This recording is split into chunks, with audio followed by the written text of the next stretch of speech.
Olá, ouvintes da Swincast, eu sou a Beatriz Nantes. Aqui é Danilo Carvalho. E esse é mais um episódio do Swincast, onde nós temos o grande prazer de conversar com o Eduardo Fischer, grande nadador. Fischer, muito obrigada por conversar com a gente. Imagina, eu que agradeço. Para mim é um prazer e uma honra poder compartilhar um pouquinho da minha história como atleta. E estou à disposição para a gente conversar um pouquinho, trocar ideias e falar bastante, inclusive, sobre natação e sobre o futuro da natação do nosso país. Legal. Eduardo Fischer foi um grande nadador de peito, né? Tem 2 participações olímpicas, foi medalhista de campeonato mundial, vamos conversar um pouco sobre isso, foi recordista sul-americano e atualmente ele atua na CBDA, né? E então, Fischer, conta pra gente como que foi o começo dessa história toda. É engraçado, a cadeira, né, a matéria que eu mais gostava na época da escola era educação física. Então, eu podia perder qualquer aula de matemática, português, mas eu não perdia de forma alguma nenhuma aula de educação física. Para mim era a parte mais legal da escola, era sair da sala para fazer educação física. E aí eu fazia, eu gostava de qualquer coisa que me tirasse da sala e me colocasse em uma atividade corporal ou esportiva, para mim era o máximo. Então, era engraçado que lá na escola onde eu estudei, no ensino fundamental, todo ano tinha as Olimpíadas do colégio, chamava-se Bom Jesus, então eram as Olimpíadas do Bonja. O Bonja era o vamos dizer assim, o nickname, o apelido da escola, né?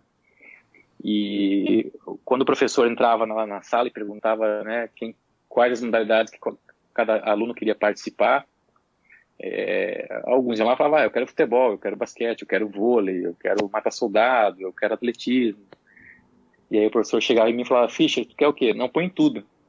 Não, como assim? Não, põe em tudo, professor. Pode pôr em tudo aí. Tudo que tiver eu vou fazer, eu quero fazer. E aí era uma semana, e o mais engraçado é que, assim, além de eu gostar de fazer tudo, apesar de eu ser ruim em várias coisas, né, futebol mesmo eu era péssimo.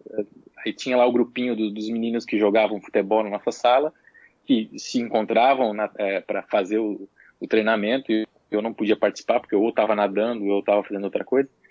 Então eles tinham o timinho deles lá, que era o titular, e eu ficava no banco de reserva, porque eu realmente era ruim, eu continuo sendo muito ruim no futebol. Mas mesmo assim, o legal era participar, até porque era uma semana de folga das matérias normais, né? Não tinha aula de português, não tinha aula de nada. Então era mais um motivo para a gente ir para a escola e fazer qualquer coisa que não fosse estudar. Mas isso refletiu bastante na minha carreira de nadador, porque assim, eu gostava muito, então eu estudava pela manhã. Eu estou falando isso com uma criança de, sei lá, 8, 9, 10, 11 anos, né? Então eu estudava de manhã e à tarde eu ia para o clube. E eu comecei a nadar, eu entrei na aula de natação, porque o meu pai sempre teve muito receio com piscinas. Vocês imaginam, hoje eu estou com 40 anos, vocês imaginam, sei lá, 30 anos atrás, não era comum as pessoas, os pais, terem o cuidado com a segurança que se tem hoje, né? Fazer grades, redes, proteção para piscina, para janela, isso era um negócio mais difícil de existir. Então, sempre que eu ia fazer trabalhos da escola ou visitar amiguinhos da escola, muitos deles tinham piscina em casa, então meu pai tinha muito medo que pudesse ocorrer um acidente. Então, desde muito cedo, com 4, 5 anos, meu pai já me colocou na escolinha de natação para eu aprender a me virar. Não vou nem dizer nadar, porque a gente não aprende a nadar com 4, 5 anos, a gente aprende a sobreviver, né? Se cair na piscina, não morre afogado. Então, desde muito cedo, eu vivia no clube, né? Basicamente, o clube, o Joinville Tênis Clube, que foi onde eu me formei lá, era a minha segunda casa. Eu voltava da escola, almoçava e já 1h da tarde, 1h30 da tarde eu estava no clube e eu ficava lá até anoitecer. Essa era a minha rotina, estudar de manhã e ir para o clube à tarde. Então eu tinha lá os meus 45 minutos da aulinha com a professora Ana e depois eu ficava por lá no clube. A gente ia para a piscina, na piscina grande tinha as aulinhas, a gente ia para a piscina pequena, que era outra, e ficava lá fazendo qualquer coisa que pudesse nos divertir dentro da piscina. Era um pega-pega, era uma viribol, era uma coisa com bola, ou a gente subia lá no clube, tinha uma uma quadra de areia, a gente subia para bater uma bola, mas eu ficava no clube da 1 da tarde até as 7 da noite, quando meu pai saía do trabalho e me buscava no clube. Então eu passava muito tempo no clube, e eu era muito ativo, eu gostava de fazer tudo quanto era tipo de atividade externa, ao ar livre, e a piscina lá era descoberta, continua sendo até hoje. E aí o meu irmão mais velho, eu tenho só um irmão, o Carlos, ele tem 3 anos e meio mais que eu. Quando ele tinha lá seus 13, 14 anos, isso na época ele era infantil, eu não consigo lembrar agora, né, porque isso mudou muito, mas a categoria na época era infantil, eu acho que ele tinha 13 anos. Ele foi 5º lugar no Campeonato Brasileiro, que foi em Vitória, no Espírito Santo, lá no Álvares Cabral. E ele aí também era campeão estadual na época, e como todo irmão mais novo, chato, mala, quer fazer tudo que o mais velho faz, né? Quer imitar. Meu irmão era meio que meu espelho, meu ídolo, né? Eu acho que todo irmão mais novo projeta, assim, alguma coisa no irmão mais velho. Então, quando eu percebi, e o meu irmão já treinava com o professor Ricardo, que foi meu treinador, e eu treinava com a professora Ana, que era naquela parte mais de escolinha, assim, né? E aí chegou um momento que eu percebi que o meu irmão já com 13, 14 anos era campeão estadual, era já 5º melhor do Brasil, meu irmão nadava 50 livre, ele foi 5º lugar no 50 livre, mas ele nadava peito também. E aí eu queria ser igual ao meu irmão, achava legal, e eu não era assim um grande nadador, tanto que eu fiquei perturbando o Ricardo, meu atual treinador, né, o treinador que me levou para a Olimpíada. Eu fiquei perturbando ele para deixar eu, com 12 anos na época, 11, 12 anos, participar da equipe. Porque a gente tinha no início da tarde ali, eram as aulinhas da professora Ana, e aí 5 horas da tarde entrava o pessoal do treinamento, que era o pessoal que treinava para as seleções estaduais, campeonatos catarinenses, eventualmente campeonato brasileiro, quem conseguiu os índices. Então era um pessoal já mais velho, já na faixa, né, de 15 anos para cima. Meu irmão também era precoce, com 13, 14, mas o pessoal do treinamento lá naquele horário era o pessoal mais velho. E aí eu pedi para o Ricardo, basicamente todo dia eu perturbava ele, eu pedia, implorava para ele deixar eu fazer parte dessa equipe, treinar às 5 horas da tarde com o pessoal mais velho, e ele não deixava, porque eu não tinha realmente estrutura física para isso, e não era um bom nadador para acompanhar. Mas eu me juntei com mais 3 atletas lá da época, que a gente fazia os nossos revezamentos das competições internas do clube. Falei, galera, vamos botar uma pressão no Ricardo, vamos fazer ele liberar uma raia pra gente treinar com o pessoal mais velho e tal. E aí, tanto que a gente encheu o saco do professor Ricardo, ele falou, tá bom, Fischer, eu vou te colocar lá na raia, 6 raias da pista do tênis, né? Vou te colocar lá na raia 6, 4. Vocês vão ter que tentar acompanhar o treinamento do pessoal mais velho, vocês não me perturbem, não me encham o saco. Se não conseguir, sai da piscina, não vem me incomodar. Eu tô dando treinamento e vocês se virem lá na marola. Porque a piscina, a piscina do clube não tem prainha, então o pessoal da raia 6 realmente engoliu uma marola. Então a gente sofreu, essa primeira semana a gente sofreu muito engolindo marola, não conseguindo acompanhar as saídas, né? Tinha lá, vamos lá, 10 de 200 ou 10 de 100, e aí tinha os tempos para saídas, a gente era muito novo, a gente não acompanhava. E aí, basicamente, esse foi minha introdução, assim, na natação mais competitiva. E aí e naquela época, com 12 anos, a gente não federava. Não tinha federado para 12 anos. Federava com 13 só, se eu não me engano. Esse negócio de mirim petis não existia ainda. E aí eu comecei a treinar com o Ricardo, com a equipe, mas eu não competia. Mas mesmo assim, eu queria ir junto com a equipe. E aí, inocência total, né? Moleque bobo. Os caras me elegeram como um novo calouro, porque por mais que eu não estava participando da competição, eu estava indo junto no ônibus, acompanhando a equipe.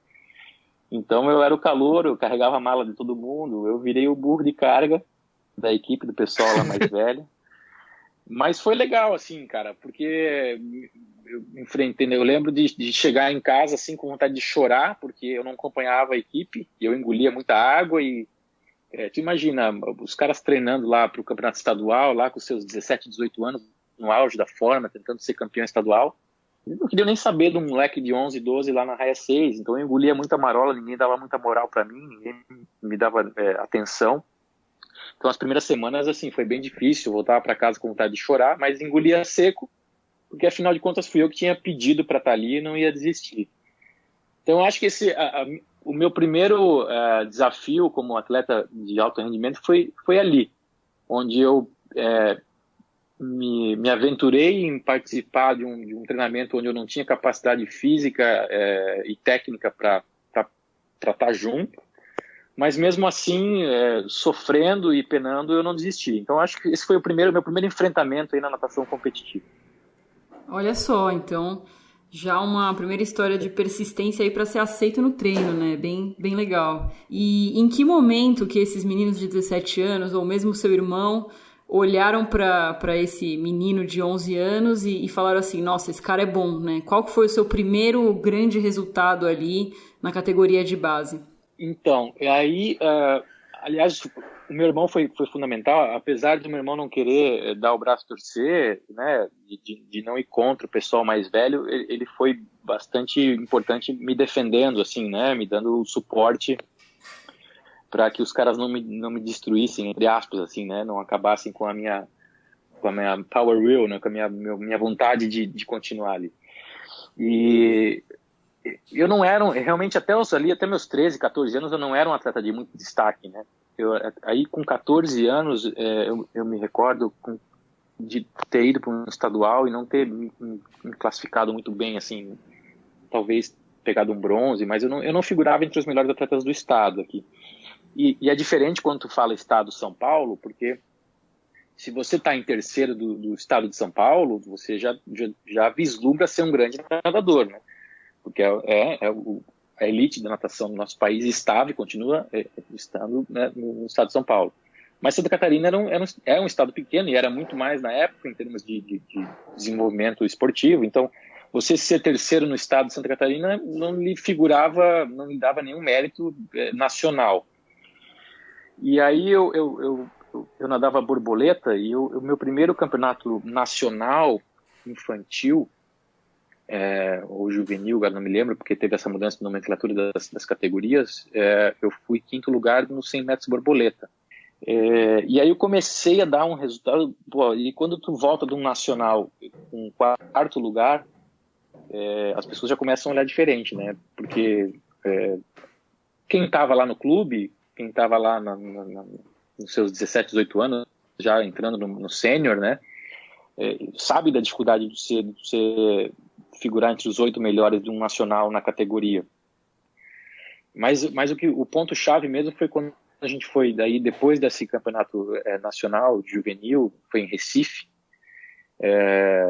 eu já comecei a demonstrar que tinha uma afinidade bacana com a água, e a gente foi para um campeonato estadual, que era um de verão, um absoluto, assim, que nadava categorias, era mais ou menos como era o nosso Open hoje.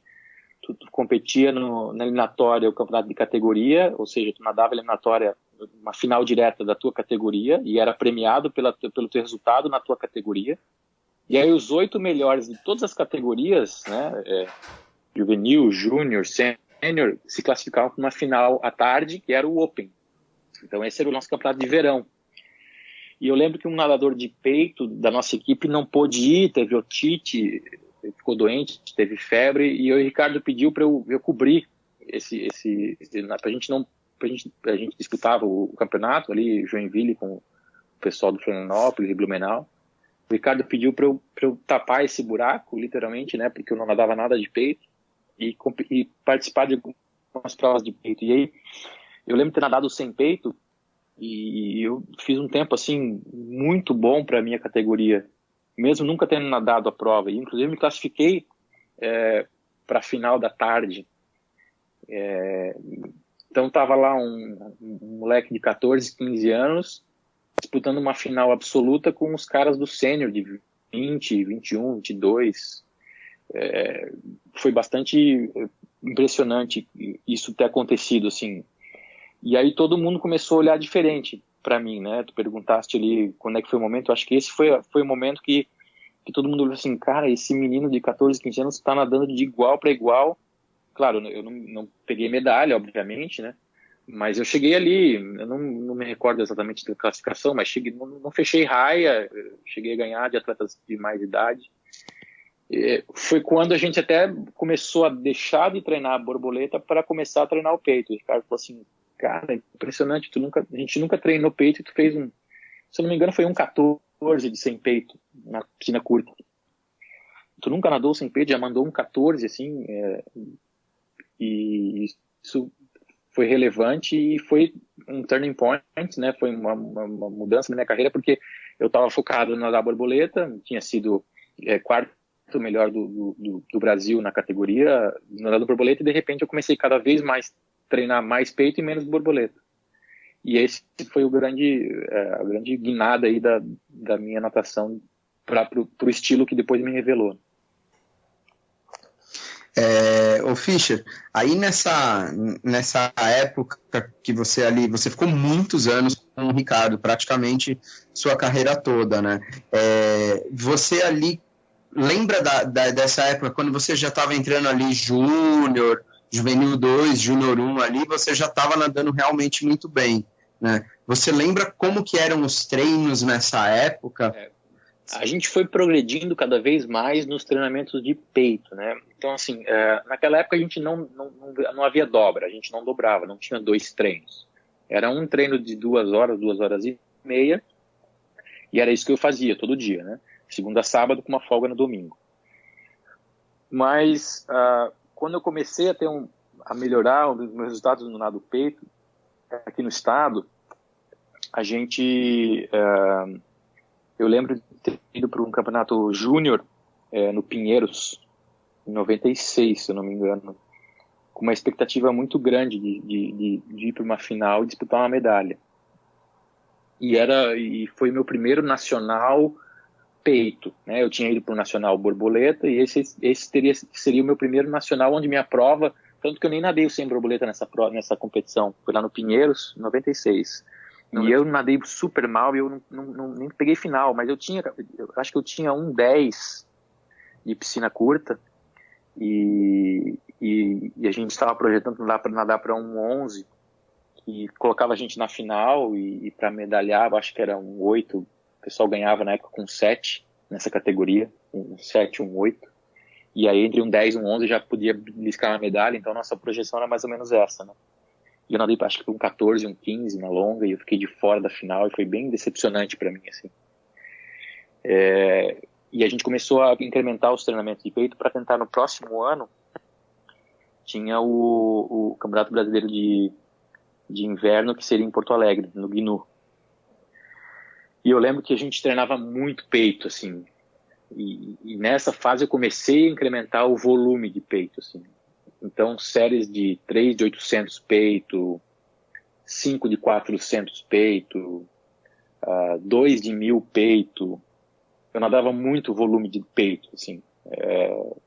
Basicamente, a gente tinha um aquecimento, que era educativos, medley, livre, e depois eu basicamente fazia tudo peito. Então, eu não vou dizer que eu cheguei a fazer com 16, 17 anos essas séries, mas com 18 com certeza, assim.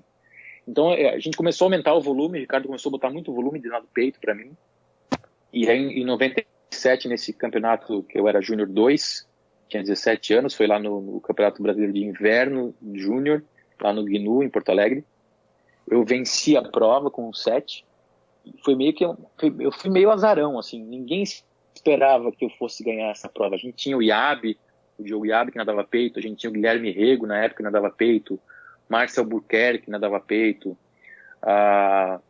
o irmão do Fábio Mauro, o Augusto, o Celso, nadava peito. Então, esses eram os atletas que estavam Pinheiros, estavam Flamengo, estavam nos clubes do Nordeste, que tinha uma potência, né? O pessoal lá do Duvel, do Clube Português do Recife. Então, foi meio que assim, uma surpresa eu ter ganhado a prova, e era uma competição que era seletiva para Multinations. Então essa vitória, além de ter sido uma surpresa para mim bastante agradável, ela me classificou para o Multinations, que seria na Dinamarca no ano seguinte, em 98. Então, assim, a gente sabe que Multinations não é um campeonato mundial júnior, mas para mim, que vim do interior, de Joinville, uma cidade pequena, e tinha, pela primeira vez, né, eu tinha saltado de não ser nem finalista um ano antes para ser campeão brasileiro. Então, para mim, aquilo, assim, eu tinha me classificado para o Mundial Júnior. Essa era a minha, né, o que eu internalizei para mim era isso. Se me perguntasse, era isso que eu falava. Eu não tinha nem muita noção do que era multination. Para mim, cara, a gente vai para a Europa nadar com os melhores do mundo nessa mesma idade. Então, assim, para mim era o Mundial Júnior, né? Foi muito legal essa classificação para o multination, que foi o mesmo multination que a Flávia Delaroli foi, que o Diogo Guiabi foi. Então, assim, muitos olímpicos saíram dessa seleção de multinations ali. E aí a gente começou a incrementar muitos treinamentos, né? Aí comecei a fazer essas séries muito longas de peito, assim. Tinha séries constantemente séries de 10 de 200 peito, 5 de 400 peito, 3 de 800 peito, tudo com saídas, mantendo ritmos fortes, assim. Não sei até onde isso foi bom, é ruim, é difícil a gente mensurar, né? A gente sabe que a abordagem hoje de treinamentos mudou muito, mas na época me deu um endurance, um handicap muito bom, assim, porque eu sempre tive um final de prova muito bom. E talvez isso tenha sido relacionado por essa quantidade de volume de peito, né? Porque enquanto o pessoal dava aquela travada, aquela patinada nos últimos 25, eu crescia. Então, eu fui para o Multinations em 98, graças a esse resultado inesperado do brasileiro de inverno ali em Porto Alegre.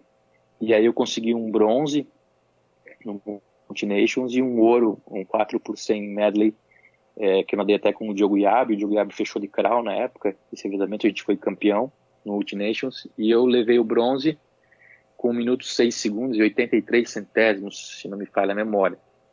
E eu lembro que a prova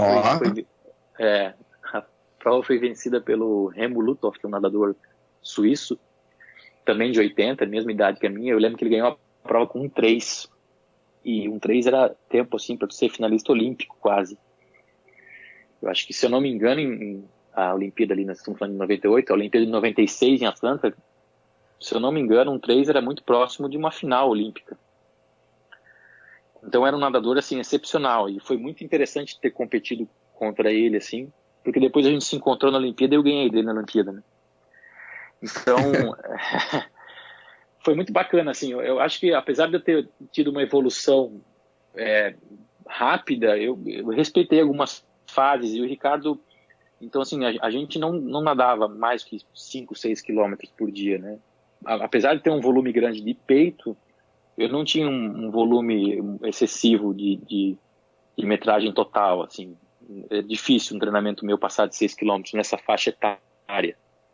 Enquanto a gente vê que, às vezes, tinham atletas nessa época que nadavam 12, 13, 15 quilômetros por dia, né, em clubes maiores.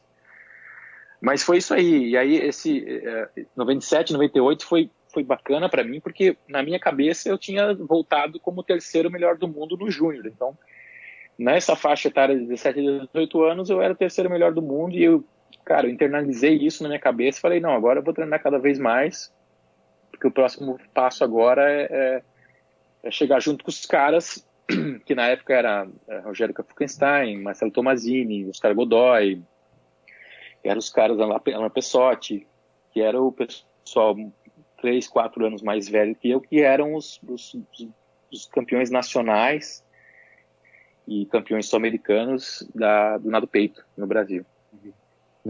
Mas muito legal, e esse Multination aí, ele era sonhado por todo mundo aí que estava nas categorias, até parar de ser levado, né? Porque aí meio que acabou, não sei nem se a competição mesmo acabou. A CBDA, por N motivos financeiros e tudo mais, acabou tirando o Multinations, mas eu conheço muita gente que foi e adorava essa competição, era uma oportunidade de sair do país, ir para a Europa, competir em alto nível, internacional, nas categorias menores, né? Muito legal. Isso aí mesmo. E se tu pegar, historicamente, a gente tem muito atleta brasileiro que foi para o Multinations, que foi olímpico. Rafael Mosca, Carlos Jaime, vamos repetir lá, Flávia Delaroli, eu, Diogo Guiabi. Então, assim, era muito relevante essa competição mesmo.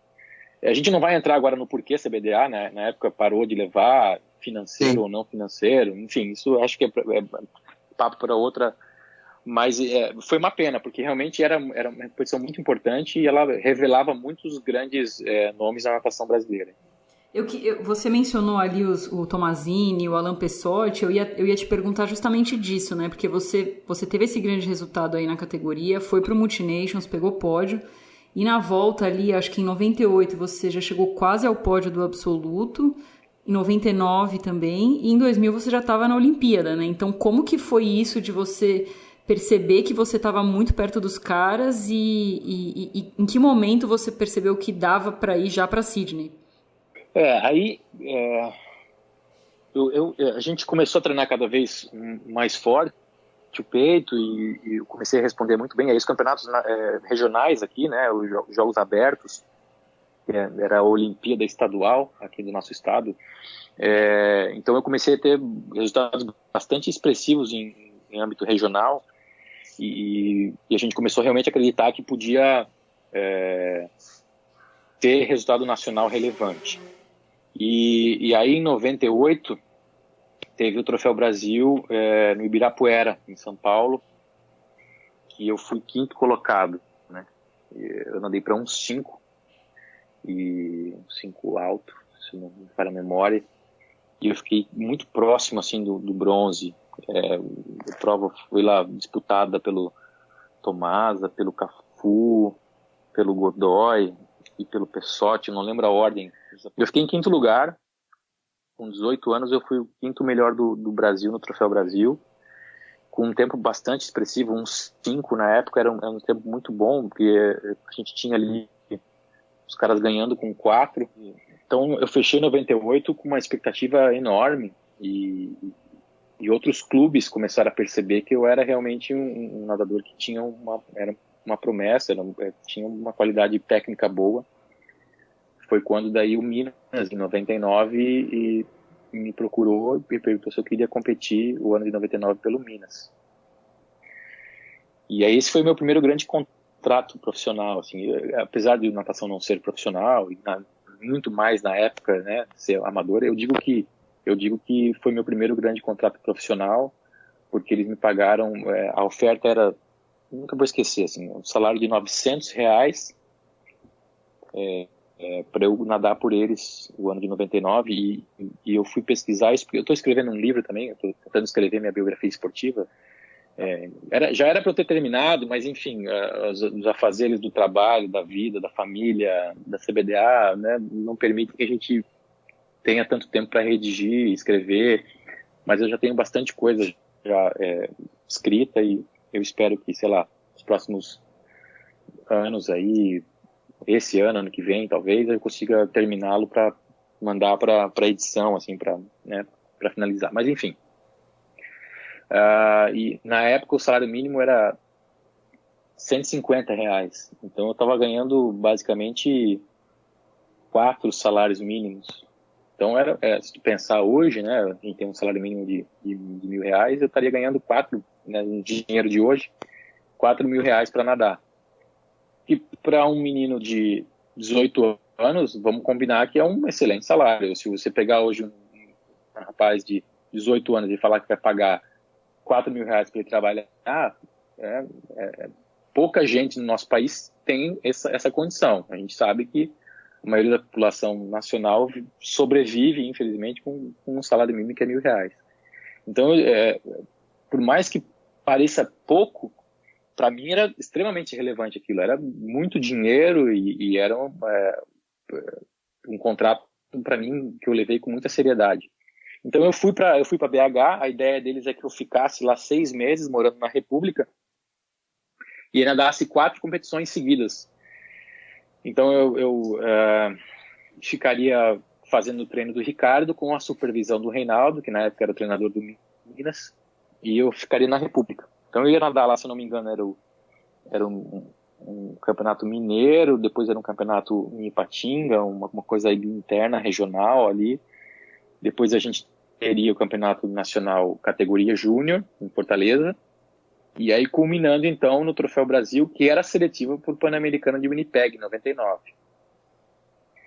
E aí eu fui para Belo Horizonte, menino do interior, muito apegado à família. Eu lembro que as primeiras semanas foram bem duras para mim.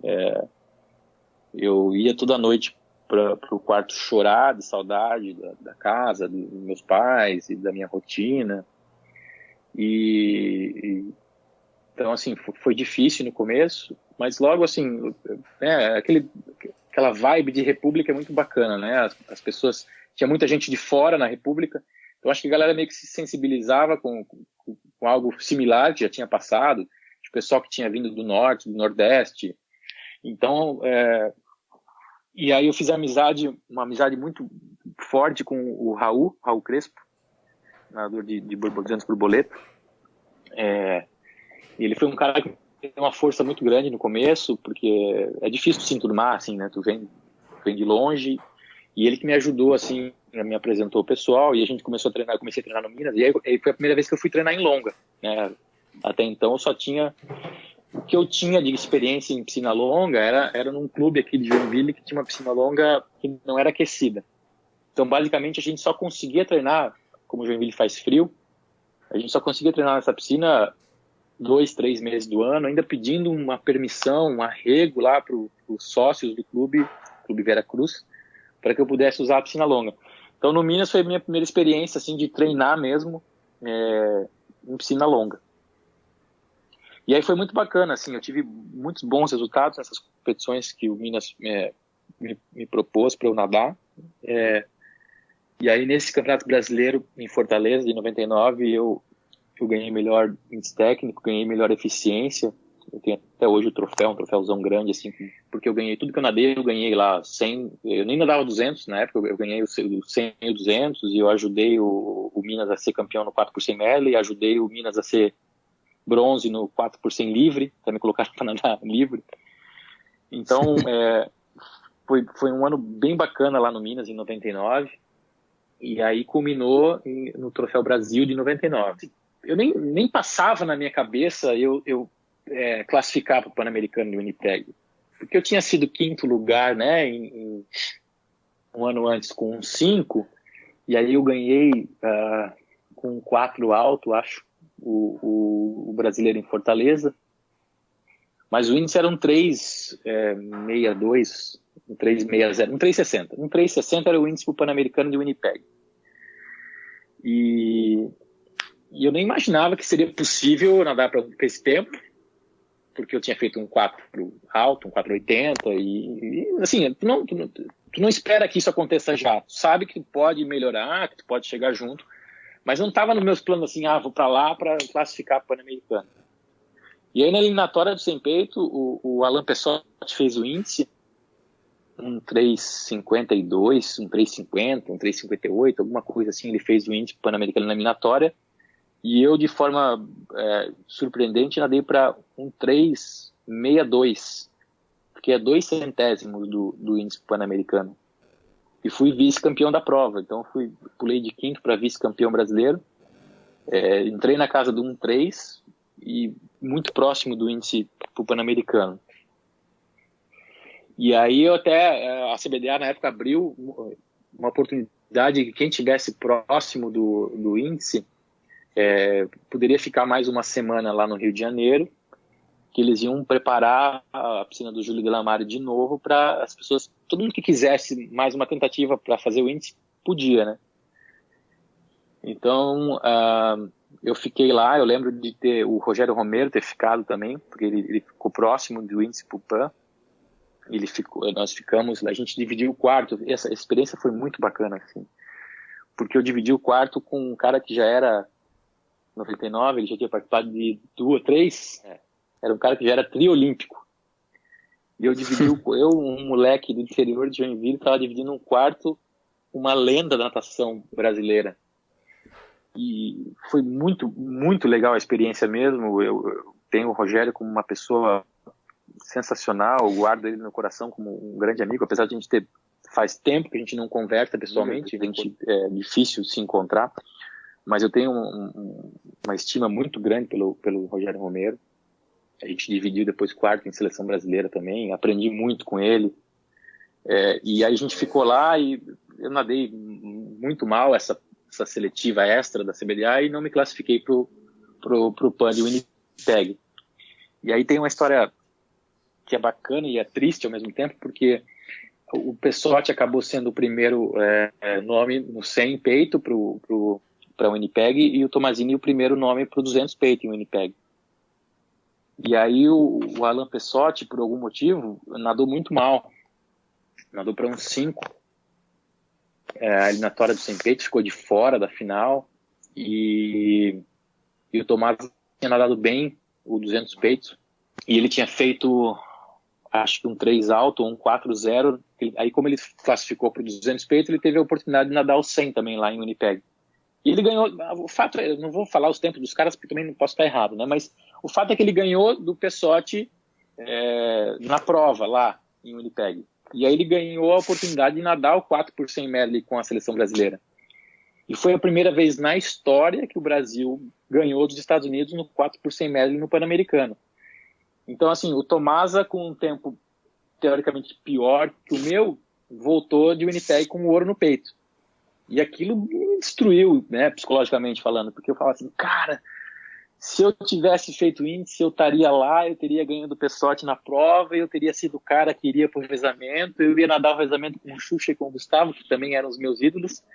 Então, assim, isso foi bastante, e aí eu digo que esse foi o meu segundo grande desafio na minha carreira, assim, superar essa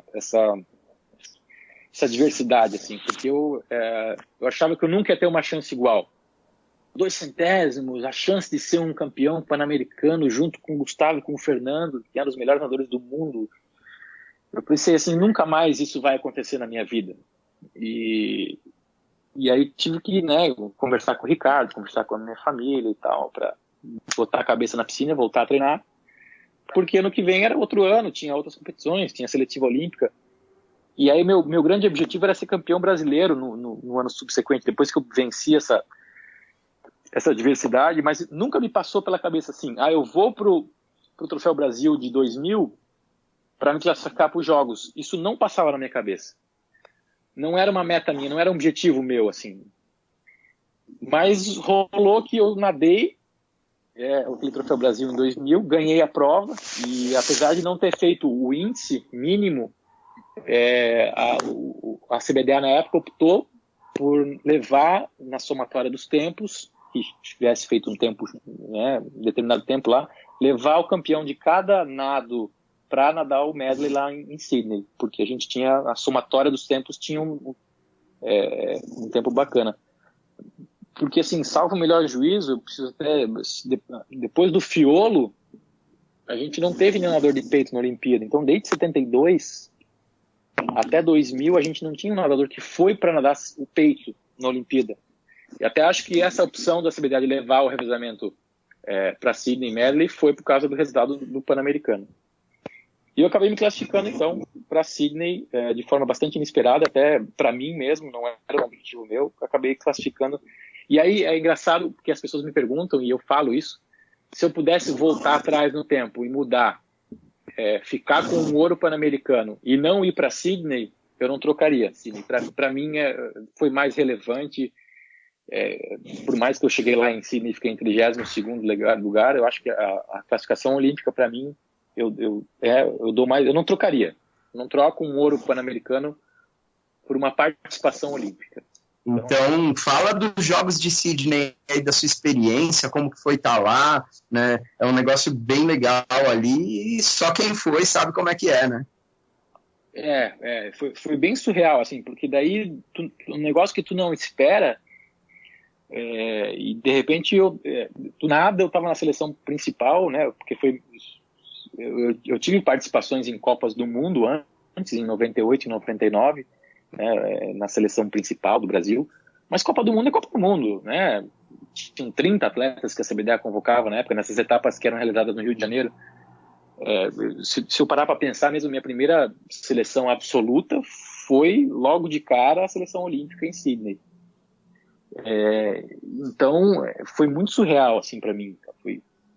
E aí o fato de eu estar indo para a Olimpíada com esses caras, né, Fernando Scherer, Gustavo Borges, o Rogério Romero, era um negócio sensacional, assim, era inevitável, eu não conseguia parar de olhar para o Gustavo. todo lugar que ele tava, eu ia atrás.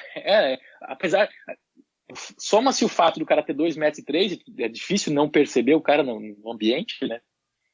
Ele, por natureza, ele se sobressai pelo tamanho dele. Eu não conseguia parar de olhar pro cara, eu acompanhava o cara. A gente foi fazer uma aclimatação em Canberra, antes de Sydney, de quase um mês lá. E basicamente onde o cara ia, eu ia atrás. O horário que ele ia tomar café, eu ia atrás. Eu observava o que ele tomava no café da manhã, eu observava o que ele fazia de aquecimento antes do treino, eu observava o que ele ia jantar. Naquela época eu gostava muito de jogar truco, que eu jogava truco na faculdade. Então o Gustavo gostava também de jogar, e o Xuxa e o Rogério Romero. Então eu fazia parceiro de truco com o Pio, com o Rogério Romero, e o Gustavo fazia com o Fernando. E a gente começou a jogar bastante truco, e eu comecei a interagir com esses caras que, eram meus ídolos. Tu imagina que em 95, Mundial de Curta em Copacabana, os caras tinham destruído. Eles eram os melhores do mundo. Então, assim, ir para uma seleção nacional junto com esses caras estava sendo um negócio, assim, surreal. E aí eu sempre falo isso, essa é uma historinha que eu conto também bastante, que eu acho que eu estava até sendo meio chato, né? De tanto que eu ficava perseguindo, entre aspas, o Gustavo, querer, né, estar próximo do meu ídolo, eu estava até sendo meio chato, assim. E aí depois que a gente fez o treinamento em Canberra, a gente foi para Sydney, e no primeiro dia que a gente estava caminhando em direção ao Parque Olímpico, nosso primeiro reconhecimento da piscina do Parque Olímpico, eu mais uma vez estava caminhando em direção ao Parque Olímpico do lado do Gustavo. E aí ele olhou para mim e falou assim: Fischer, tu não tem nem ideia do que tu tá fazendo aqui, né? No momento que ele falou isso para mim, eu fiquei muito chateado, né? Porque na minha cabeça eu pensava assim: pô, como assim eu não tenho ideia, Gustavo? Eu sou um atleta olímpico igual a você, eu me classifiquei aqui também, né? E eu fiquei um pouco chateado com aquilo que ele falou para mim. Talvez ele tenha falado, e hoje eu compreendo isso, eu vou explicar. Talvez ele tenha falado porque ele quis me dar um toque da importância do negócio, mas também talvez porque eu estava enchendo um pouco o saco, aquele calor, sabe? Aquele cara meio que inconveniente. Mas não era por mal, eu fazia porque realmente eu admirava ele.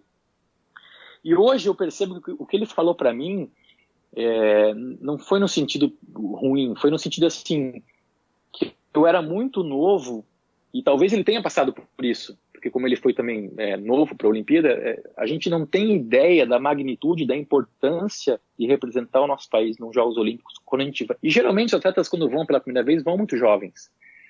E a gente é muito imaturo nessa idade, né, com 18, 19, 20 anos, e a gente não tem assim um vislumbre da magnitude, da importância que é os Jogos Olímpicos e representar o país, né?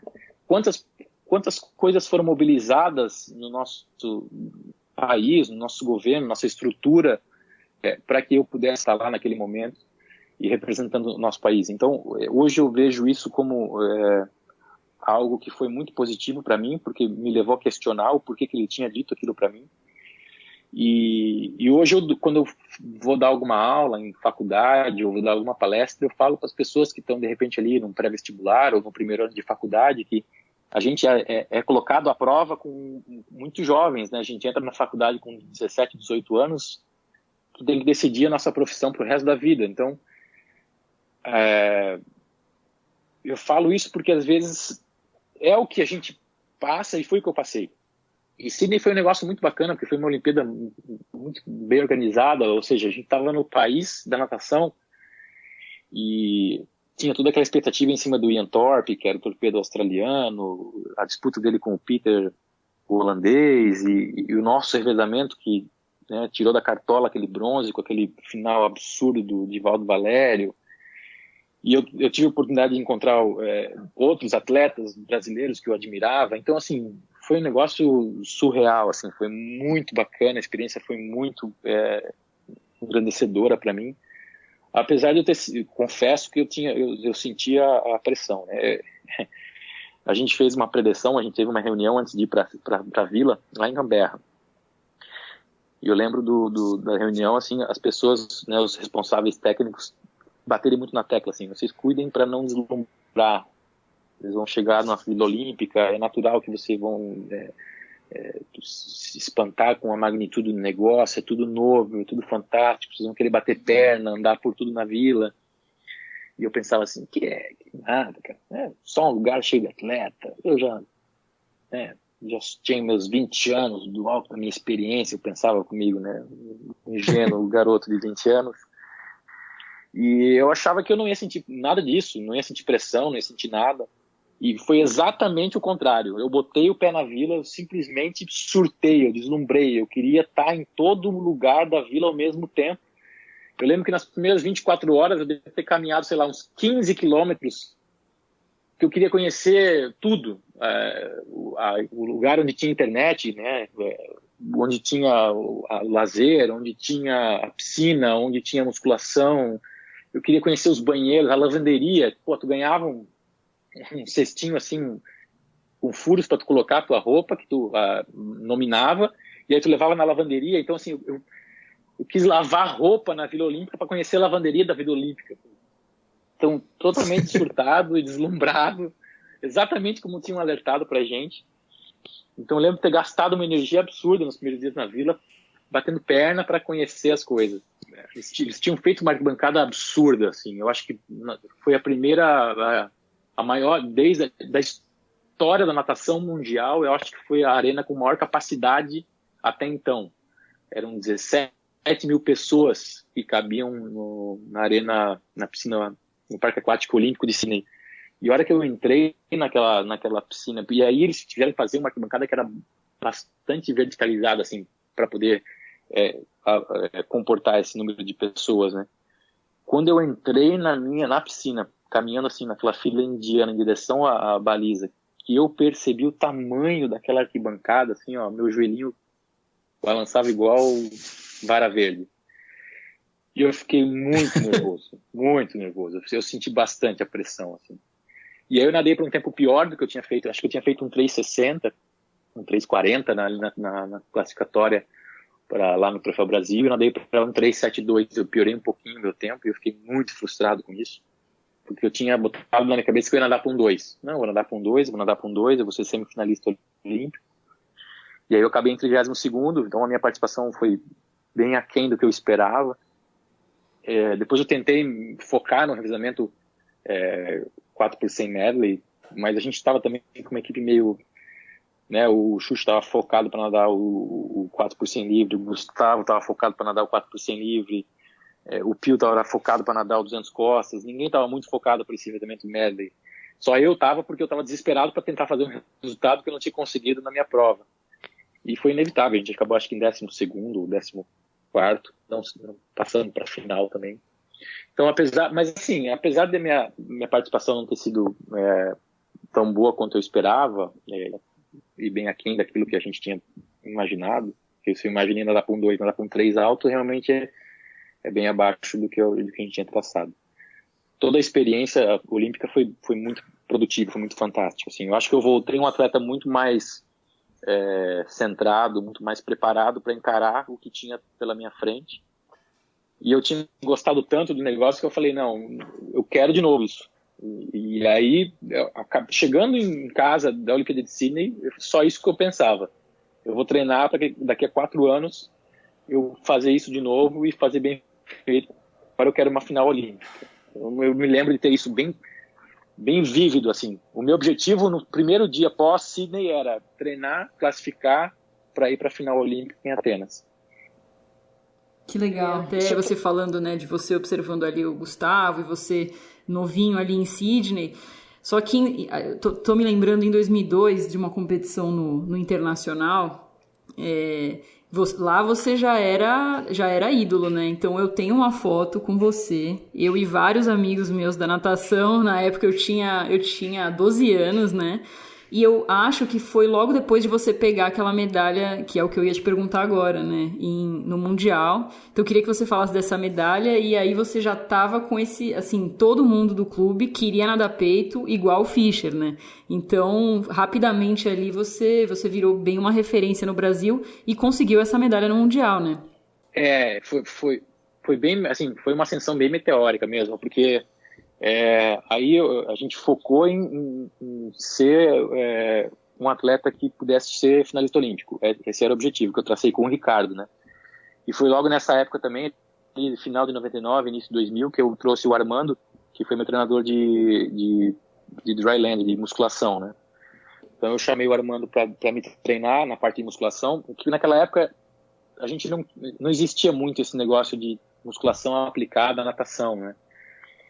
A gente nadava, não tinha assim essa ideia de fazer um trabalho de musculação específico para ganhar força, e eu achei que eu precisava disso. E aí eu trouxe o Armando para fazer esse treinamento e deu um resultado muito positivo, assim. Que o Armando começou a me dar treino de musculação, procurando alternativas diferentes, de não só a musculação tradicional, mas traçando o meu planejamento de musculação baseado na periodização que o Ricardo fazia. Então, no início do ano, a gente montava a periodização, eu e o Ricardo, a gente sentava junto, traçava como é que ia ser, né, quais seriam as competições secundárias, preparatórias, qual seria o nosso objetivo. Eu sempre participei muito desse processo produtivo, né, eu gostava, me interessava. Saber o que eu ia fazer nos próximos passos, assim, dos próximos meses, né, quando é que a gente ia crescer em termos de intensidade e volume. E aí o Armando fazia também essa preparação de musculação muito interligada com essa periodização. E eu comecei a ganhar mais massa, né, porque eu sempre fui muito magrinho, muito franzino, e eu comecei a ganhar um pouquinho mais de massa naturalmente por causa do trabalho de musculação que a gente começou a fazer. E aí realmente comecei a melhorar muito. Toda vez que eu caía na piscina eu melhorava tempo. Era um negócio absurdo, assim. Qualquer competição aqui interna, regional, estadual, eu caía na piscina eu melhorava tempo. Jogos abertos eu comecei a ganhar com recordes e com tempos expressivos. E aí eu comecei em 2000, 2001 ali, logo depois de Sydney, vieram aquelas várias etapas de Copa do Mundo, comecei a viajar muito para andar essas etapas de Copa do Mundo, eu comecei a fazer medalhas. E aí teve o Mundial de Fukuoka, né, Mundial de Long em 2001, que o índice era abaixo de 1,3, era 1,291 o índice, e eu fui o primeiro nadador sul-americano a quebrar a barreira de 1,3 e entrar no minuto e 2 na piscina longa. E eu me classifiquei para o Mundial de Fukuoka, também nadando na casa de 28 de 50 peito. Aí eu fui semifinalista lá no 50 peito em Fukuoka, o 100 eu fiquei de fora, mas eu comecei a melhorar muito, assim, toda vez que eu caí na piscina eu melhorava muito, e eu nadava, como eu treinava em curta, eu nadava muito bem em curta, assim, eu tinha os fundamentos bons, porque eu virava o tempo todo, né, enquanto a maioria do pessoal em clube grande treinava em piscina longa, eu estava treinando em piscina curta. E aí veio essa oportunidade, né, de me classificar para o meu primeiro mundial de curta. Eu já vinha tendo resultados bastante expressivos em piscina curta nessas Copas do Mundo, porque daí eu lembro que tinha as etapas de dezembro e janeiro, que era lá na Coreia, na Austrália, e ninguém estava muito afim de nadar essas etapas nessa época, porque a galera meio que descansava aqui no Brasil nessa época, né, entre Natal e Ano Novo. Então eles iam chamando os melhores índices técnicos para compor essas seleções brasileiras para essas etapas. Então os melhores, pegava lá Gustavo, Fernando, esses caras não queriam competir, porque não era mais o foco deles, né, nadar essas etapas de Copa do Mundo. E aí vinha chegando os índices técnicos mais para baixo, chegava em mim. E eu topava tudo. Eu lembro de 4 anos seguidos eu ir para a Coreia e Austrália fazer aquela pernada de viagem. Eu lembro de ter passado um Natal e um Réveillon no avião, viajando para etapa de Copa do Mundo. Eu não negava. Qualquer uma que a CBDA me ligava, tem uma etapa na Coreia para tu nadar lá, a etapa começa dia 4 de janeiro, tu vai viajar dia 30 e passar o Réveillon no avião. Tamo dentro, topo.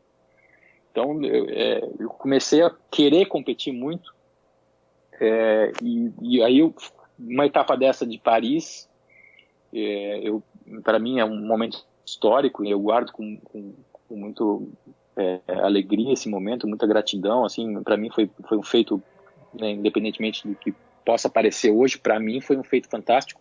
Eu fui o primeiro nadador sul-americano a quebrar a barreira do minuto. Então eu nadei para 59 na piscina curta, no 100 peito, numa etapa de Copa do Mundo, acho que foi em Paris. E aí eu comecei realmente, como tu disseste, Beatriz, meio que virar uma referência, assim, porque realmente eu era o melhor nadador do país, eu era o melhor nadador da América Latina. E aí eu fui para esse Mundial em Moscou, uma expectativa bem bacana, assim, de ser finalista e tentar brigar por o pódio. E aí eu lembro de ter chegado lá em Moscou e eu estava com o oitavo melhor tempo no 100, no balizamento, e estava com o sexto melhor tempo no 50 no balizamento. E eu lembro de ter falado pro Ricardo, Ricardo, eu tô com o sexto, cara. Se a gente melhorar um pouquinho, alguém piorar um pouquinho, a gente belisca essa medalha. E aí já tinha semifinal na época e eu nadei eliminatória, já quebrei recorde sul-americano e classifiquei com o segundo melhor tempo já. Da eliminatória para a semifinal eu já estava com o segundo melhor tempo. Raia 4 da primeira semifinal. E aí tem uma história engraçada que eu gosto de relembrar, o Tomazini vai lembrar também, se ele for ouvir um dia esse podcast, que aí eu me classifiquei com recorde sul-americano 27,60. Eu passei para a semifinal dos 50 peitos lá em Moscou, segundo melhor tempo, só atrás do cara que era o recordista mundial, que era o Oleg Lisogor na época, o ucraniano. E a gente estava começando a usar os trajes, né, de tecido. E eu usava aquele macaquinho da arena que tinha o zíper atrás e fechava com um ganchinho assim na nuca aqui, né. E aí eu tava lá já com o macaquinho posto assim até a cintura. Aí começou a prova anterior da minha, e eu tava lá no balizamento com o Tomazini, e eu falei, Tomazini, me ajuda a fechar aí. Daí eu falava, fecha aí, Tomasa, tu vai chegar a prova. O Fischer arrebentou o zíper, cara. Porra, Tomasa, para, velho, fecha aí, cara, o zíper. E aí ele mostrou assim, botou a mão dele na frente do meu rosto, assim, por trás das minhas costas, o zíper arrebentado na mão dele. E eu surtei, assim, eu me desesperei, porque eu não tinha nem uma sunga por perto para colocar. E aí faltava minutos assim para largar a minha semifinal e eu não tinha traje, não tinha sunga para nadar a prova. E foi um desespero total, porque o Tomazini estava com a bermuda dele também lá em cima da arquibancada, não ia dar tempo de buscar. E a prova antes do 50 peito era o 100 livre, a semifinal do 100 livre.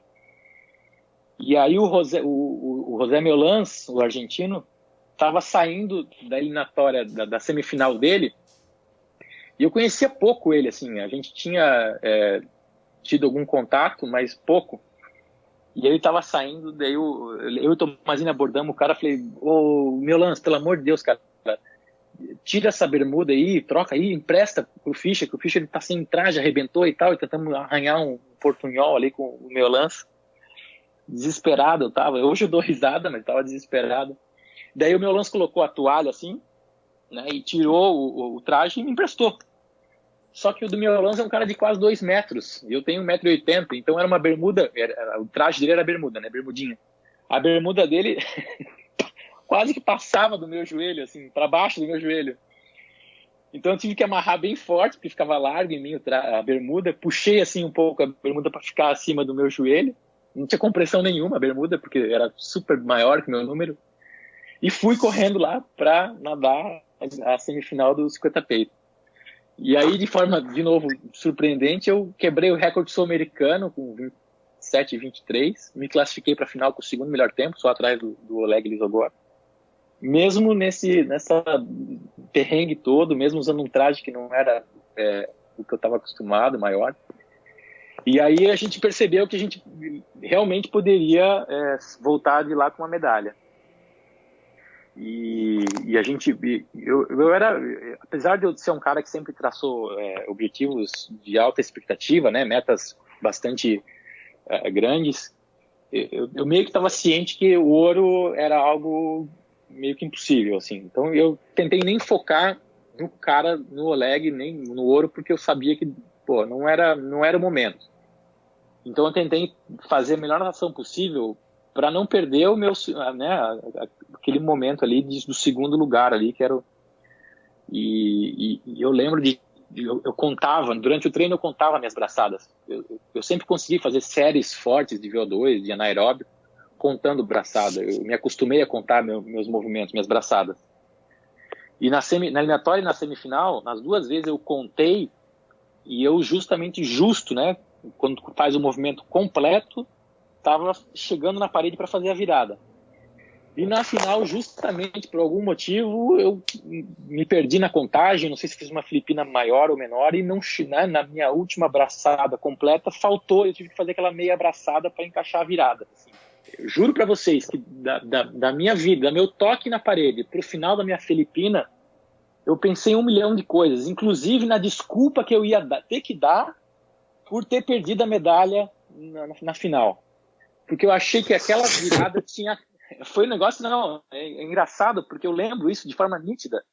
Eu fazendo a Filipina e já pensando qual é a desculpa que eu ia ter que inventar, porque eu tinha acabado com a minha oportunidade de ser um medalhista no Mundial. Que eu achei que aquela virada tinha acabado com a minha chance de ter sido um medalhista. E aí eu lembro de ter saído da Filipina e começado a nadar, e aí eu olhei para o lado, olhei para o outro, eu vi que estava na frente dos caras. Claro, eu já tinha olhado, o Oleg já estava na frente, eu já tinha dado o ouro para ele. Eu só pensava assim, cara, eu tenho que chegar na frente desses caras do meu lado, porque eu tenho que, né, bater em segundo. E aí eu bati na parede, eu vi que eu ganhei dos 2 caras do meu lado, eu estava na raia 5. Eu vi, assim, claro, o Oleg na raia 4, eu vi que ele bateu na frente, mas os caras próximos de mim eu vi que eu bati na frente. E aí, quando eu olhei para o placar, foi um misto assim, de alegria e tristeza, porque eu percebi que eu perdi a prata para o português lá na raia 1 por 1 centésimo, mas ao mesmo tempo eu estava tão desesperado com aquela minha virada errada que eu achava que eu ia ficar de fora do pódio, que no final eu tive até um alívio de ter conseguido o bronze. Assim. Então foi um negócio muito bacana, assim, e aí eu piorei um pouquinho, porque eu tinha feito 27 e 23 na eliminatória, na semifinal, perdão, e 27 e 26 na final, perdendo. Então, se eu tivesse feito o tempo da semifinal, eu tinha ficado com a prata. Mas, enfim, coisas da natação, do esporte de alto rendimento, né, que a gente tem que estar acostumado, mas foi assim, e aí foi realmente, eu acho que essa competição ela foi um divisor de águas na minha carreira, assim, porque ela me transformou, dali em diante, ela me transformou num atleta, assim, que poderia chegar realmente num Mundial de longa ou numa Olimpíada e podia disputar com os caras. Porque, inclusive, nessa prova eu ganhei do Kitajima, eu ganhei do Bosque, eu acho que foi do Bosque, o francês, que foi prata em Atenas. Então, assim, foi uma competição onde tinha gente forte nadando e foi essa competição que 2 técnicos americanos me chamaram para ir para a Universidade Americana, né, para treinar nos Estados Unidos. Então realmente foi um divisor. Nesse ano, no final do ano, eu fui eleito pelo COB, o Prêmio Brasil Olímpico. Eu ganhei na natação como melhor atleta da natação do Brasil no ano 2002. E aí depois dessa mudança que você falou que aí deu uma alavancada ali, né? Eu acompanhei tudo, né, nessa época, até porque eu nadava peito, sou da mesma idade que você, então eu te via nadando e falava, caraca, não vou conseguir nadar igual esse cara nunca, velho. E era legal pra caramba, foi uma baita referência. E como que foi ali, você teve todo aquele deslumbre na primeira Olimpíada, e como que foi a segunda Olimpíada ali em 2004 em Atenas? Atenas foi bem diferente daí, tanto para mim como atleta, até como termos de, né, porque Sydney foi um negócio muito tecnológico, foi um negócio muito bem organizado, e Atenas já foi um pouco mais diferente, foi uma Olimpíada um pouco mais light, assim, né? Atenas, o grego é um país mais, o povo grego é um povo mais parecido com a gente em alguns termos, assim, né? Não é tão cartesiano como o australiano. Então as coisas foram diferentes nesse sentido, e foram diferentes para mim também como atleta, porque eu cheguei lá para ser finalista olímpico. Esse era o meu objetivo, eu estava focado nisso, eu trabalhava para isso e eu pensava nisso, e eu tive calouros ali como Lucas Salata e Thiago Pereira, depois veio a ser, né, o Thiago com 17 anos era um menino e eu já tinha 24, né, eu me encarava como um veterano, e eu acho que até alguns nadadores mais jovens até podiam olhar para mim como um cara de mais experiência, e enfim. Então eu cheguei em Atenas muito confiante. Eu tinha vindo no bronze no Pan-Americano de Santo Domingo, com 1 minuto, 1 segundo e 88 centésimos, quebrando a barreira do 1:02. já entrando num seleto grupo aí no mundo, né, de 1 e 1, e estava determinado a nadar para 1 e 1 mais baixo, ou até quem sabe um muito alto. Esse era o nosso objetivo, né, para a gente tentar a final olímpica. Eu falo em final olímpica porque eu sempre pensei que para ganhar a medalha, eu tinha que estar na final. Então não adiantava pensar na medalha antes de pensar na final. Então o meu objetivo sempre foi a final. E aí eu pensava comigo, né, a hora que eu fizer a final, e aí eu vou pensar o que eu vou fazer, o que eu vou ter que fazer para tentar ser um medalhista olímpico. Mas o meu foco era ser finalista olímpico. E aí foi muito legal, porque aí já tinha uma relação bacana, né, com os atletas ídolos do Brasil, Gustavo Borges, Rogério Romero, que estava indo para sua 5ª Olimpíada, Fernando Scherer. Eu dividi o quarto em Atenas com o Xuxa. E eu estava muito determinado, muito focado, assim, né, a fazer uma boa competição. E logo no primeiro dia era a minha prova, né, dia 14 de agosto de 2004, na primeira etapa. E eu estava nervoso, obviamente. Eu estava nadando na última série, na série do Brandon Hansen, que era o recordista mundial na época, com 59,30. E eu sabia que tinha caras ali naquela série que seriam possivelmente os atletas que estariam na final olímpica, né? Eu estava na raia 1 da 8ª ou 9ª série.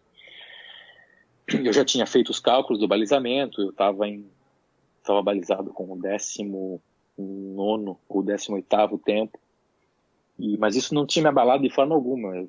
A primeira etapa ali era chegar em 16, e eu já estava naquela fase de saber que sempre tem gente que piora e sempre tem gente que melhora. Então era só eu ser o cara que melhorava e contar que os caras que estavam na minha frente, né, algum deles fosse piorar, e batata, eu estaria na semifinal olímpica. E foi exatamente isso que aconteceu. Eu estava bastante nervoso, então eu fiz uma prova onde eu passei muito forte e cansei um pouco no final, mas o suficiente para chegar em quarto na minha série,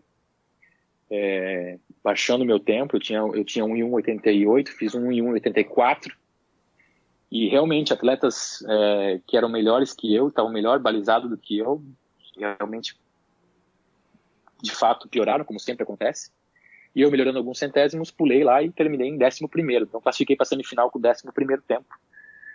Uma expectativa altíssima, né? 11º para 8º, alguns centésimos ali eu melhoraria de novo para estar numa final olímpica. Eu fiquei lá para fazer a soltura e para fazer a massagem, porque eu tinha saído da prova bem cansado, que eu tinha feito um parcial bem forte, eu estava com bastante dor. E eu acabei ficando lá, e aí tinha uma fila grande para fazer a massagem lá na tenda do Brasil. Eu acabei ficando até mais tarde, saindo de lá da piscina, acho que 12:45. Eu fui almoçar mais tarde. Eu quebrei um pouco assim o meu horário. Não vou dizer que isso foi o problema que causou, né, a minha piora de tempo na semifinal. Mas de fato eu senti um pouco, né, a pressão, e senti um pouco o desgaste de ter nadado muito forte a eliminatória, e acabei na semifinal piorando um pouquinho mais, né? Eu tinha feito 1 em 1,84, nadei na casa de 1,20, terminei a prova em 15º, então ali tinha acabado o meu sonho da final olímpica, tinha se esvaído. Seria preciso fazer 1 em 1,29 para entrar na final olímpica. E se parar para pensar hoje, não era algo possível, né? Abaixar meio segundo aí, 1 em 1,84 para 1 em 1,30, 1 em 1,29, enfim. Mas o fato é que eu não consegui. Eu consegui levar meus pais para me assistirem lá, e eu encontrei com eles logo depois da semifinal, e lembro de ter chorado copiosamente e pedir desculpas para meus pais por ter decepcionado eles, por ter vindo de Joinville para até o outro lado da Europa para me assistir, eu ter decepcionado eles. Eu lembro meu pai e minha mãe falando que eles nunca tiveram tanto orgulho na vida deles, então eu não deveria ter ficado decepcionado. Mas enfim, esporte é assim, né? Natação mais ainda, porque é aquele momento, né? Tem que dar o resultado naquele momento. E eu tinha feito, eu não sei, até a gente não consegue mensurar isso hoje, né? O quanto isso influenciou, mas em abril de 2004, ou seja, há poucos meses da Olimpíada, eu tive uma apendicite, eu tive que fazer uma retirada do apêndice, eu fiz uma cirurgia. e eu fiquei parado um tempo, ali em abril. Então eu perdi, além dos dias pós-operatório, aquela recuperação, tu volta devagar, então não voltei no mesmo ritmo. Eu fui me sentir bem mesmo para voltar a treinar, porque eu estava treinando em abril, só lá para maio, junho, que já era a porta dos Jogos Olímpicos, né? Então eu não consigo mensurar o quanto isso pode ter influenciado na minha preparação olímpica, se é que influenciou. Mas olhando de forma retrospectiva, hoje a gente, né, começa a tentar ligar os pontos, por que eu não consegui melhorar meu tempo na semifinal. E aí tu vai ligando essas poucas coisas, né, uma quebra de horário ali, uma cirurgia feita 3, 4 meses antes, enfim. E aí ainda nadei o 200 peito, consegui baixar meu tempo, quebrei recorde sul-americano, mas não passei para a semifinal. O nosso revezamento também não passou, ficamos em 15º. Mas foi uma experiência bacana, apesar, de novo, de não ter feito, né, como em Sydney eu não tinha alcançado o meu objetivo, Atenas eu também não alcancei meu objetivo, mas eu acho que foi assim, como eu falei antes, né, até o Fiolo, em 72, a gente não tinha atletas nadando no peito na Olimpíada, isso só foi se concretizar em Sydney, muitos anos depois. E depois do Fiolo, que tinha ficado em quarto na Olimpíada, o meu resultado no peito era o melhor. Depois do Fiolo, o meu resultado era o melhor resultado olímpico do Brasil. Eu acho que eu tive um excelente resultado. Eu não guardo mágoas, ressentimento. Claro que a gente gostaria de ter ido para a final, gostaria de ter sido medalhista olímpico. Todo mundo nada, todo mundo compete pensando nisso. Mas eu olho hoje com muito orgulho de tudo que eu conquistei, tudo que eu alcancei. Apesar de não ter conquistado a grande final olímpica que eu queria, eu acho que foi uma caminhada, uma jornada bacana. E aí eu sofri depois com muitas lesões, né? Em 2006 e 2007, eu tive uma necrose no meu pubis, uma pubalgia, e isso influenciou minha preparação, porque daí eu acabei Atenas, e aí, de novo, né? Daquela determinação, aquele foco, cara, que tá... Vou ser finalista em Pequim. Acabou. Primeiro dia após Atenas, o meu objetivo era ser finalista em Pequim. Eu vou para a Olimpíada de Pequim, não vai ter dúvida que eu vou para Pequim. E eu sofri muito na preparação para Pequim, porque eu tive essas reiteradas lesões, eu me machuquei muito. Tive essa necrose na minha pubis, eu tive até indicação cirúrgica. Aí eu achei esse fisioterapeuta, o Jean, que trabalhava com microfisioterapia, com osteopatia. E aí ele conseguiu... Eu tenho uma ressonância pré-tratamento com necrose e uma ressonância pós-tratamento sem necrose. Literalmente o cara me curou só com terapias de manipulação e fisioterapias convencionais, né? E aí eu conquistei o índice olímpico para Beijing, para Pequim, mas só haviam 2 vagas e nós estávamos numa época onde todo mundo resolveu nadar peito bem.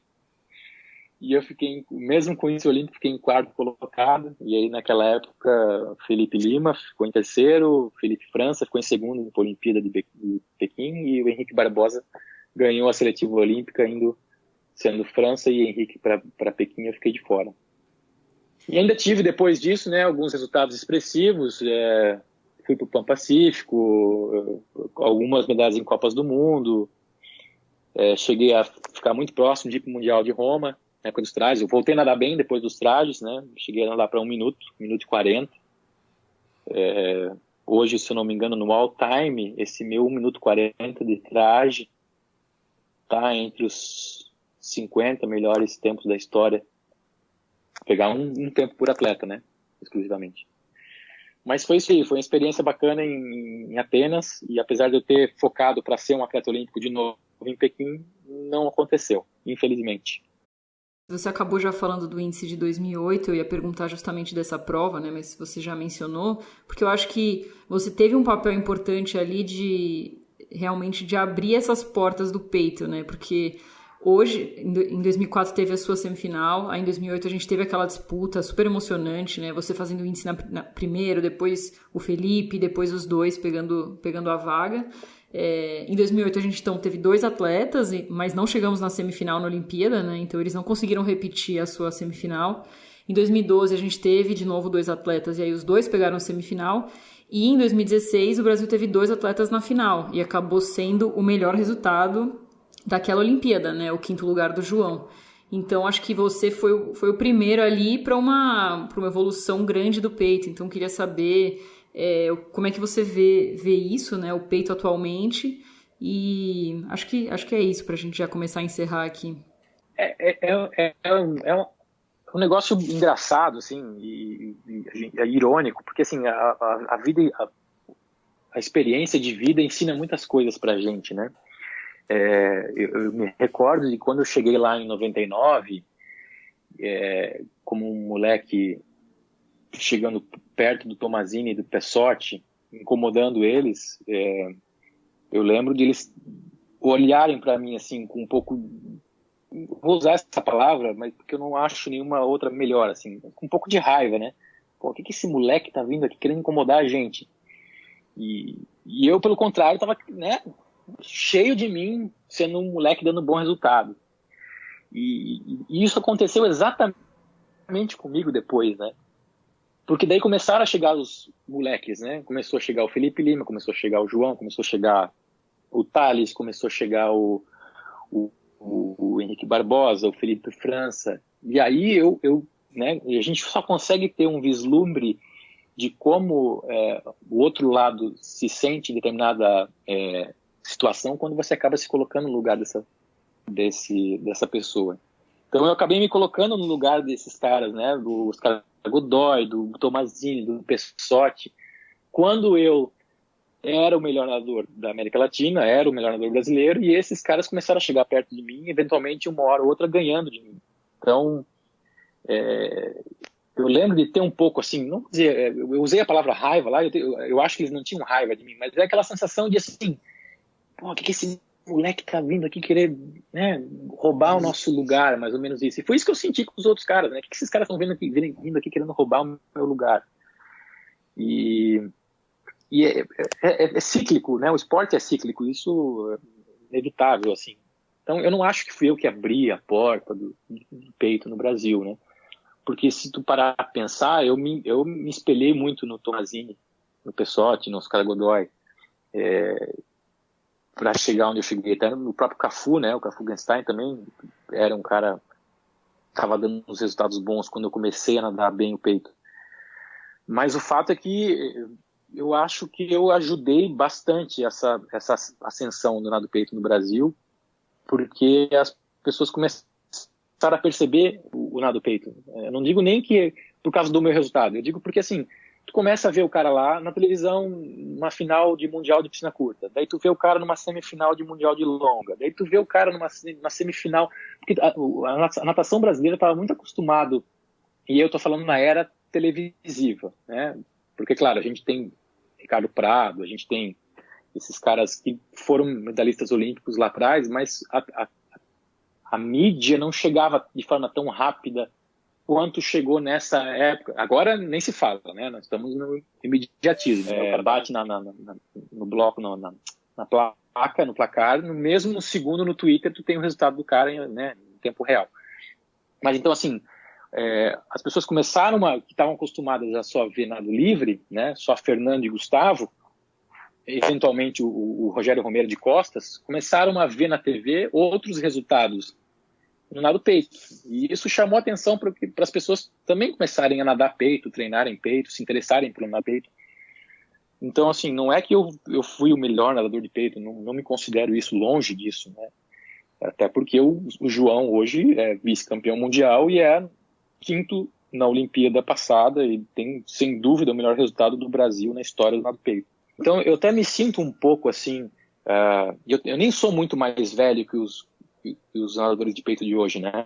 Que o Felipe, que o João, sou 5 anos mais velho, mas eu até me sinto um pouco assim, o paizão deles, né?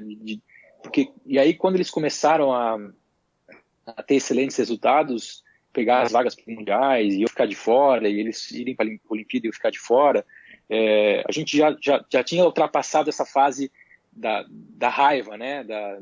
Do dor de cotovelo, desse moleque que tá roubando a minha vaga. A gente já tinha ultrapassado isso, porque o cara amadurece, ainda bem que eu consegui amadurecer. Então, por mais que eu tivesse tido algum embate assim com eles, quando eles começaram a despontar em termos mundiais, eu já estava numa fase de trocar ideia com eles e ter um bom relacionamento com eles e passar um pouco da experiência que eu tive para eles. Então, assim, acho muito legal que hoje a gente tem nadadores de peito relevantes no Brasil. Não fico enciumado que eles hoje têm mais resultados ou melhores resultados do que eu na minha época, de forma alguma. É muito bacana, assim, poder ter participado de todo esse processo.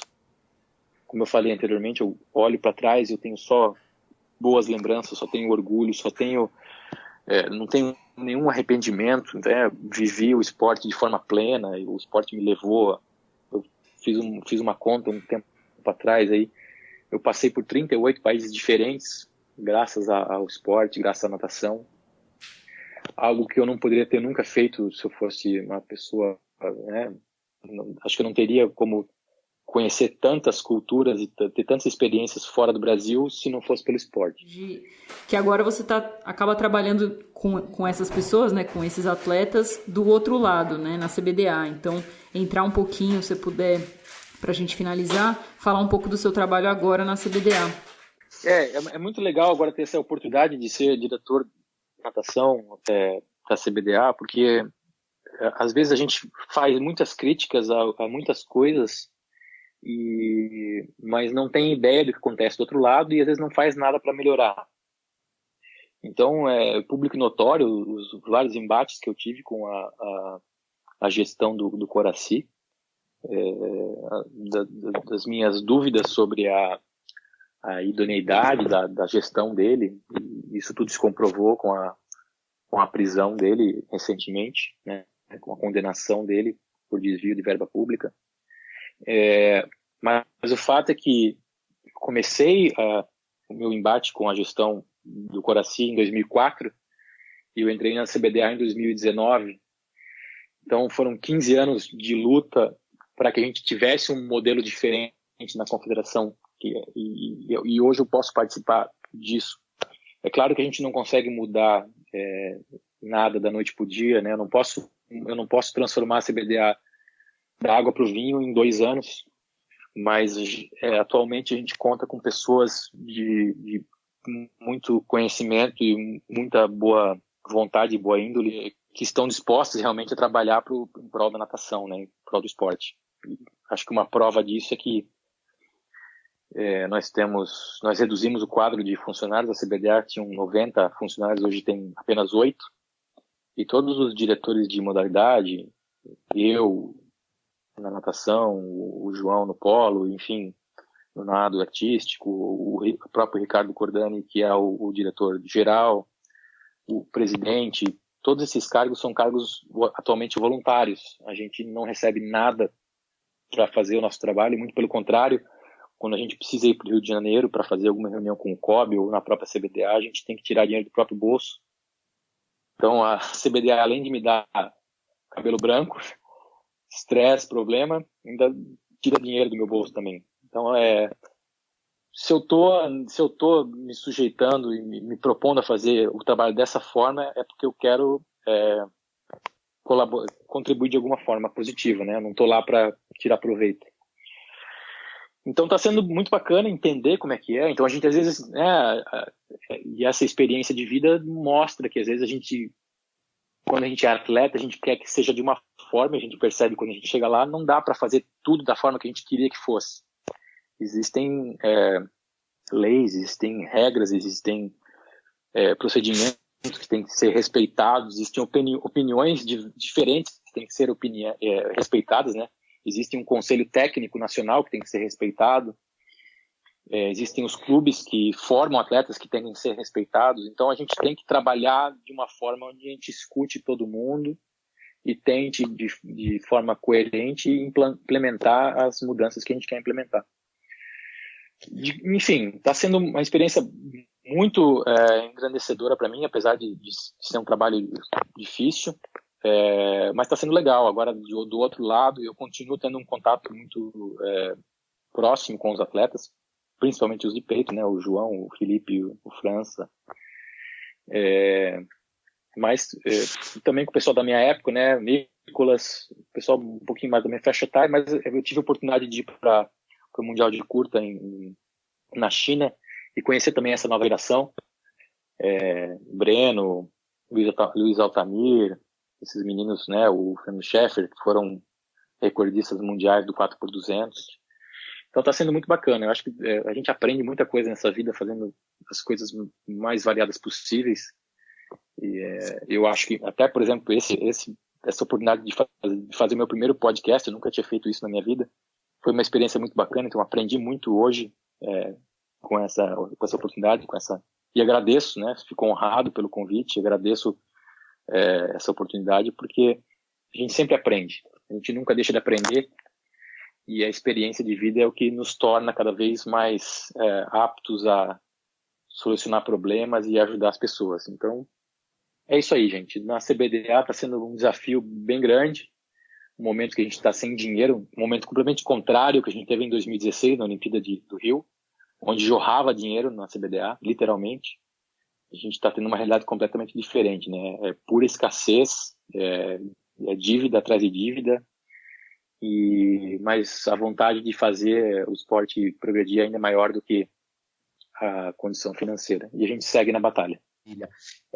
Fico muito feliz desde que você entrou ali na CBDA, porque eu sei que desde a nossa época lá de natação, lá atrás, você sempre foi um cara que brigou porque queria as coisas corretas, queria que fosse justo, né? Se formou em direito, tem conhecimento aí em diversos outros segmentos que te auxiliam com certeza nesse momento, além de toda essa experiência aí gigantesca como atleta. Então você sabe o que é estar na pele do atleta, e agora você está atuando ali no outro lado, tentando viabilizar o que é possível dentro da lei, dentro da índole, do caráter, com certeza. Fico muito feliz como treinador, né, de saber que tem pessoas igual você, o Cordani, entre outros, que estão tentando resgatar aí a credibilidade da nossa confederação e viabilizar a melhor natação possível para que a gente cresça como modalidade, como instituição, como país esportivo, culturalmente falando também, né? Muito legal aí. Muito obrigado mesmo, viu, cara? Legal. Muito obrigado pelas suas palavras. Fiquei bastante sensibilizado aí, obrigado, emocionado, porque realmente, às vezes a gente trabalha duro e não sabe se está fazendo a coisa certa, se está ajudando, se está atrapalhando, se está conseguindo. Então, ouvir assim, de alguém que entende do esporte e ouvir essas palavras, realmente eu fico muito agradecido, fico honrado e pode ter certeza que vou continuar trabalhando para que as coisas funcionem.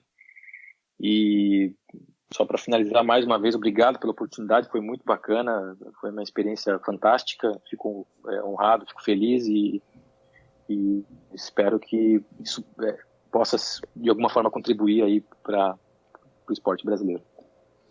Show, muito obrigada, Fischer, bem legal de ouvir. Vou ver se eu acho a foto aí. Eu lembro bem, assim, um bando de criança ali indo tirar foto com você, mas foi ídolo mesmo ali do pessoal naquela época. Brigadão e espero que todo mundo tenha gostado. Valeu. Valeu, obrigado. Valeu. Um grande abraço.